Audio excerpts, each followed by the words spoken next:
Itu ajaran pertama. Sampai Nabi Muhammad mengatakan awwaluddin ma'rifatullah. Awalnya agama adalah mengenal Tuhan. Dan saya bisa buktikan semua nabi, semua rasul di Quran tidak ada yang mengawali perjalanan agamanya lewat jalan syariat. Semua lewat jalan ma'rifat. Dan ma'rifat bukan tingkatan tertinggi dari ilmu. Ma'rifat itu adalah ilmu awal supaya kita benar bersyariat. Bukankah Nabi Muhammad sebelum sholat Isra Mi'raj dulu? Betul? Bukankah Nabi Musa sebelum sholat beliau juga diundang dulu oleh Allah di Al-Muqaddas Tua? Bukankah Nabi Ibrahim sebelum mengatakan inni wajjahtu wajhiya lilladzi fataras samawati wal ardh, beliau pun mencari Tuhan dulu. Semua nabi begitu. Itu ilmu awal yang diajarkan oleh mereka. Dan lucunya sekarang ini dianggap ilmu tertinggi, padahal ini ilmu awal supaya kita benar beragama.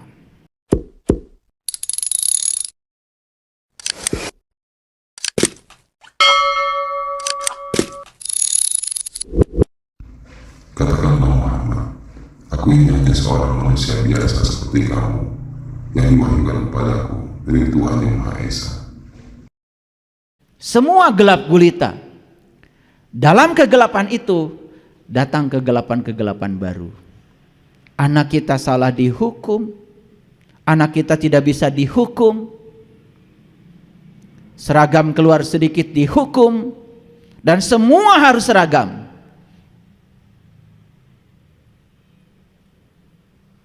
Konyol sekali. Wajah kita aja sudah berbeda, 8 miliar penduduk itu berbeda, dan dicoba oleh sekolah diseragamkan, harus mencapai hasil yang sama, harus pintar matematika semuanya, harus pintar fisika semuanya. Apa kabar? Padahal setiap manusia datang ke semesta ini jenius di bidangnya.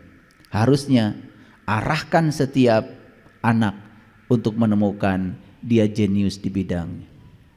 Begitu enggak? Dan kita jadi korbannya. Makanya sampai sekarang apapun yang kita lakukan kelihatan menjadi sangat idiot. Karena kita tidak menemukan personal jenius zone kita. Saya itu sebenarnya jenius di bidang apa? Tidak tahu. Kata orang tua pokoknya, Bapak sebagai pedagang kamu harus dagang.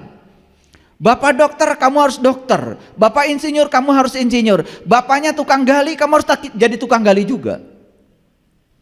Tidak, kita tidak pernah menghormati rencana semesta dengan kelahiran makhluk-makhluk baru.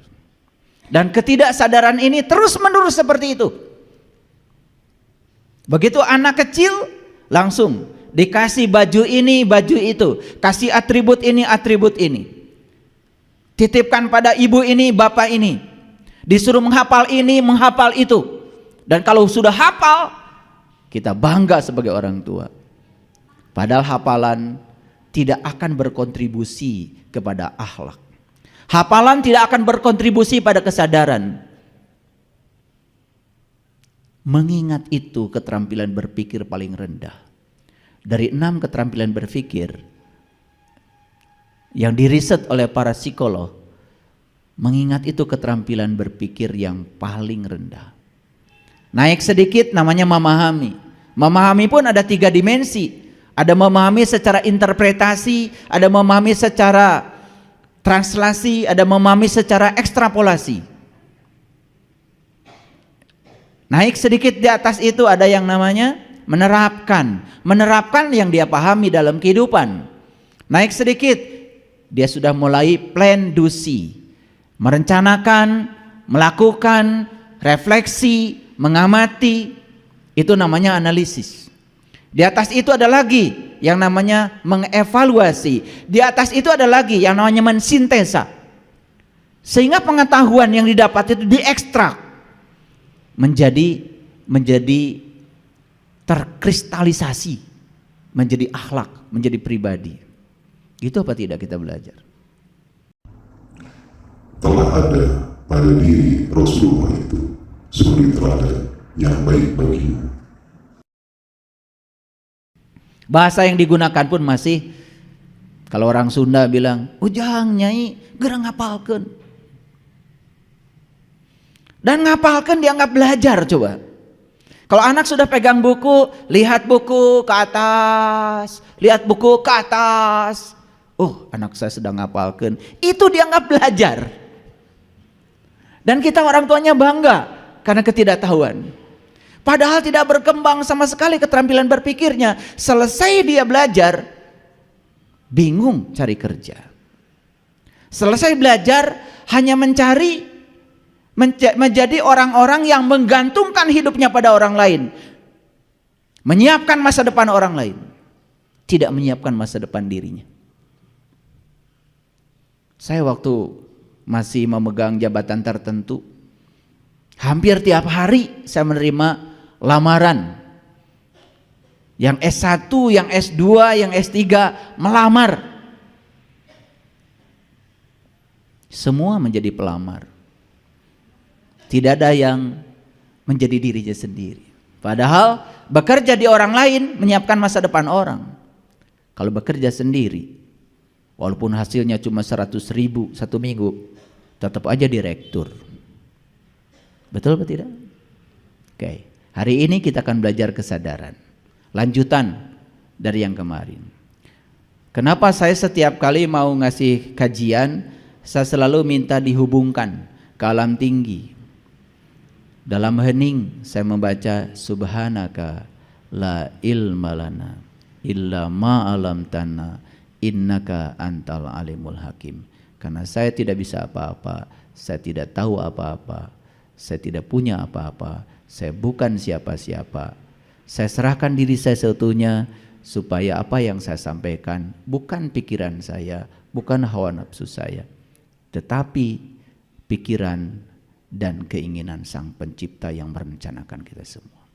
Dan saya pastikan kalau kita menghubungkan diri kepada Dia yang maha luas, maka semua orang ada di tempat ini akan terlayani semua kebutuhan. Itu hebatnya Dia yang maha tahu. Datang ke sini saya juga tidak tahu masalahnya apa, tiba-tiba saya berbicara apa. Itu yang namanya resonansi.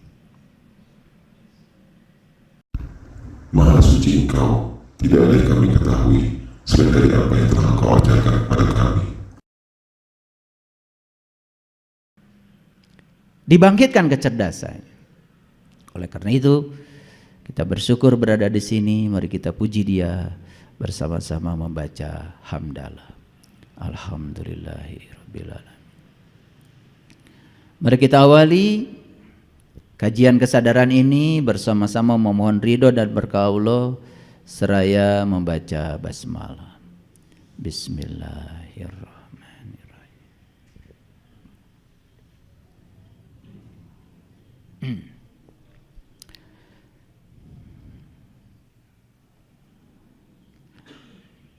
Saya tidak tahu, tiba-tiba hari ini saya ingin berbicara ini. Intuisi saya ingin bicara ini.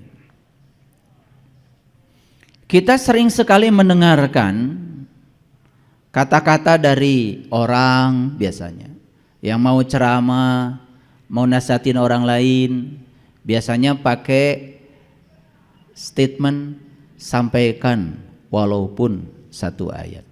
Ini judul ini sebetulnya saya ambil dari satu hadis. Hadis riwayat Bukhari. Persisnya hadisnya tidak begini. Nanti akan kita baca persisnya hadisnya. Karena judul ini cuman diinspirasi oleh hadis. Jadi saya ingat diri saya. Karena saya dari kecil dibesarkan di lingkungan agama yang sangat ketat. Ayah saya adalah seorang pemuka agama. Ya, kalau dari kecil itu kalau nggak ada yang ceramah di masjid ya udah ceramah saja. Dan untuk menutupi kelemahan ilmu saya yang sedikit itu, biasanya saya pakai dalil. Sampaikan ilmu walaupun satu ayat. Sehingga orang tenang. Jadi walaupun pengetahuannya sedikit, karena sudah ada dalilnya, saya berlindung di balik dalil itu. Dulu saya begitu. Makanya saya tidak akan menceritakan orang lain. Saya cerita saya dulu. Sekarang ya sudah sedikit berbeda. Saya dulu kalau mendengar kata ayat, yang terpikir oleh saya itu tuh Bismillahirrahmanirrahim, satu ayat. Alhamdulillahi Rabbil Alamin, satu ayat. Ar-Rahmanirrahim, satu ayat, gitu. Pikiran saya dulu begitu. Mungkin sama ya. Karena Quran isinya kan cuma dua, surat dan ayat. Quran itu isinya dua, surat dan ayat. Dan kita pun jarang menyadari kenapa Quran oleh leluhur kita diberi nama surat. Jarang bertanya.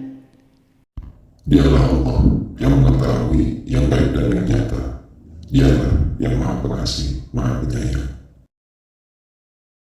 Kalau saya bertanya terus, saya itu punya buku bodoh namanya itu.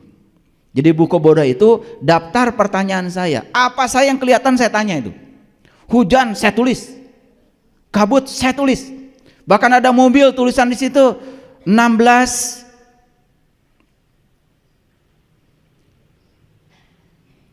klep. Ada tulisan di situ. 16 valve saya tulis itu. Pokoknya kalau saya apa saya yang kelihatan saya tulis. Dan saya mulai mengajari diri saya dari pertanyaan. Karena saya percaya setiap saya bertanya kepada semesta, pasti semesta akan mengalirkan jawaban lewat apa saja. Karena semesta punya mekanisme sendiri untuk mengalirkannya. Makanya bagi saya bertanya itu seperti melemparkan kail, ada umpannya ke laut. Ada harapan untuk mendapatkan ikan. Daripada tidak bertanya sama sekali. Jadi saya bertanya tuh dari kecil, senang sekali. Saya bertanya dari kecil, senang sekali. Makanya saya tanya iman itu apa, Islam itu apa. Saya nanya. Dan ternyata dapat jawaban daripada yang tidak pernah bertanya. Itu cara belajar saya. Jadi ternyata ayat itu bahasa Arab, artinya adalah tanda. Jadi sebetulnya ya, Nabi Muhammad itu menyampaikan kepada kita hadis resminya begini. Sampaikan dariku walaupun hanya satu tanda. Itu lengkap hadisnya begitu. Ulangi ya. Sampaikan dariku walaupun satu tanda sebetulnya. Nah, kita kembali lagi kepada tugasnya para rasul, tugasnya para nabi. Apa sih sebetulnya tugasnya para nabi dan rasul? Yuk kita tetapkan kembali. Tugasnya para rasul, para nabi itu ternyata mengajak manusia kembali kepada Allah. Setuju? Di Quran dikatakan, ud'u ila sabili rabbika. Ud'u ila sabili rabbika. Undanglah manusia ke jalan Tuhannya. Undanglah manusia ke jalan Tuhanmu. Begitu. Para rasul, para nabi tidak akan sukses mengundang manusia ke jalan Tuhan kalau mereka tidak mengenalkan Tuhan. Oleh karena itu ajaran pertama yang disampaikan oleh mereka adalah ajaran tentang bagaimana cara mengenal Tuhan. Awalnya agama adalah mengenal Allah. Itu ajaran pertama. Sampai Nabi Muhammad mengatakan awwaluddin ma'rifatullah. Awalnya agama adalah mengenal Tuhan. Dan saya bisa buktikan semua nabi, semua rasul di Quran tidak ada yang mengawali perjalanan agamanya lewat jalan syariat. Semua lewat jalan ma'rifat. Dan ma'rifat bukan tingkatan tertinggi dari ilmu. Ma'rifat itu adalah ilmu awal supaya kita benar bersyariat. Bukankah Nabi Muhammad sebelum sholat Isra Mi'raj dulu? Betul? Bukankah Nabi Musa sebelum sholat beliau juga diundang dulu oleh Allah di Al-Muqaddas itu? Bukankah Nabi Ibrahim sebelum mengatakan inni wajjahtu wajhiya lilladzi fataras samawati wal ardh, beliau pun mencari Tuhan dulu. Semua nabi begitu. Itu ilmu awal yang diajarkan oleh mereka. Dan lucunya sekarang ini dianggap ilmu tertinggi, padahal ini ilmu awal supaya kita benar beragama, supaya benar bertauhid. Kalau kita mengikuti jejaknya mereka, kita akan kebagian akhlaknya mereka. Dan kenapa kita tidak kebagian akhlaknya?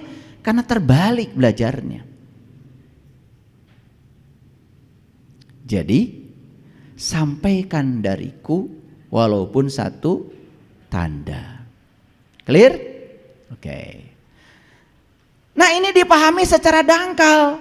Cuma tahu dikit, untuk berlindung di balik ketidaktahuannya, pakailah itu sebagai bempernya supaya orang lain tidak menggugat. Ketika, aduh, Anda baru tahu sedikit aja sudah keluar-keluar di mimbar, sampaikan walaupun satu ayat. Ada bempernya untuk membenarkan dirinya. Padahal secara logika, perhatikan saya, kalau orang yang ilmunya sedikit bicara di publik, bukankah sedikit ilmu itu sangat berbahaya? Satu, bisa salah persepsi. Dua, bisa salah proyeksi. Yang ketiga, ilmunya tidak integral, tidak komprehensif. Karena orang yang ilmunya sedikit, sudut pandangnya sempit. Kalau orang yang sudut pandangnya sempit kan biasanya gampang menyalahkan orang lain, apalagi ketika orang lain berbeda dengan dirinya.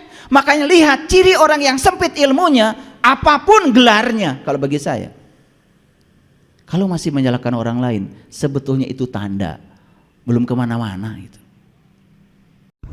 Janganlah kamu mengikuti apa yang kamu tidak mempunyai pengetahuan tentangnya. Makanya kalau saya ngecek orang ilmunya tinggi atau tidak, gampang, suruh joget. Iya. Makanya kalau ada acara-acara, saya kasih mic suruh nyanyi, selalu saya kasih musik joget. Nah, itu aja. Dari situ saya bisa baca ilmunya sampai mana. Dari joget aja. Iya, banyak yang tidak percaya. Tanya tuh sama jamaah saya. Selesai joget saya kasih tahu, ilmu kamu sampai sini, ya, sabar kamu sampai sini, kelihatan. Karena kalau musik dengan tubuh itu tidak seirama, berarti hidupnya belum seirama, dia belum bisa mengalir dengan aliran kosmik, belum bisa menari dalam kehidupan ini. Jadi kalau joget aja, kaki berat digerakkan, lagi joget. Kayak orang ayan, senyum juga enggak. Wah, jelas masih berat di sininya. Kan orang joget itu harusnya kan rileks, betul enggak? Senyum, menikmati musik, gerakannya alami, kan gitu. Kalau gerakannya dibuat-buat, wah itu tandanya hidupnya masih dibuat-buat. Itu tergambar, nggak main-main. Ulangi lagi, sampaikan dariku walaupun satu tanda. Itu pesan Rasulullah. Siapa Rasul itu? Bukankah mereka itu adalah orang yang layak untuk kita ikuti? Bahkan kita sering berdoa, Allahumma rabbana bima anzalta wa taba'na rasula faktubna ma'asyahidin. Suka doa itu? Suka doa itu? Suka, ngerti? Nah itu. Ya bagaimana Allah mau kasih? Allah malah bingung, sebetulnya kamu itu ngerti enggak yang kamu ucapkan? Enggak Allah, ya apalagi aku yang diminta, bingung aku juga. Jadi kita itu sering bikin Allah bingung. Allahumma rabbana bima anzalta, ya Allah Tuhanku, aku beriman kepada apa yang telah Engkau turunkan kepadaku. Allahumma robbana amanna bima anzalta. Ya Allah, aku beriman kepada yang Engkau turunkan kepadaku. Kan pertanyaannya, apa yang sudah diturunkan Allah kepadamu? Sudah dapat apa? Kok tiba-tiba kita mengatakan, ya Allah aku beriman kepada yang Engkau turunkan kepadaku. Udah dapat apa emang? Dan Allah memberikan kamu pendengaran, penglihatan lahir dan batin. Kalau Nabi Musa ketika minta melihat Tuhan, ya Tuhanku nampakkanlah diri Engkau kepadaku agar aku dapat melihatmu. Kemudian Tuhan bilang, yes Musa, aku akan bertajali di puncak kesadaranmu. Falamma tajalla rabbuhu lil jabal. Tuhan bertajalli di puncak kesadarannya Musa. Saat itu kemudian Musa mengatakan, qala subhanaka tubtu ilaika wa ana awalul mu'minin. Maha suci engkau ya Allah, aku datang kembali kepadamu, aku kembali kepadamu, dan inilah awal aku beriman. Ada yang bisa diimani oleh Musa, karena apa? Allah sudah bertajalli di puncak kesadarannya Musa. Pertanyaannya bagi kita, kapan Allah bertajalli di puncak kesadaranmu? Kok tiba-tiba kamu mengatakan Allahumma rabbana amanna bima anzalta? Karena orang lain baca itu ya sudah, semua kumpulan doa robbana apalkan. Apalagi karena nanti malam saya kebagian berdoa. Banyak yang saya pesen, ayah saya kebagian berdoa, kebetulan ada acara riungan di masjid saya, terus minta dibuatkan sama ayah. Tidak. Ya apa yang saya ucapkan kan belum kamu alami. Kamu nanti mengucapkan yang kamu tidak alami, nggak nyambung. Nanti doamu garing.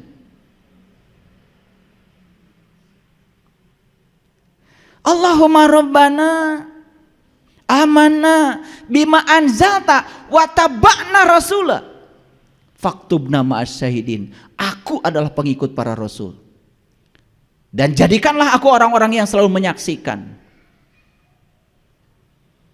Saya berani mengatakan doa itu. Kenapa? Ya sedikit-sedikit mengalamilah. Makanya saya berani mengatakan faktubna ma'as syahidin. Jadikanlah aku orang-orang yang selalu menyaksikan. Karena sebetulnya apa yang disaksikan para nabi, para rasul bisa disaksikan oleh kita juga. Karena kita juga kebagian kalau kita mengikuti metodenya, caranya. Mengenal Allah adalah modalku, dan akal adalah dasar agamaku.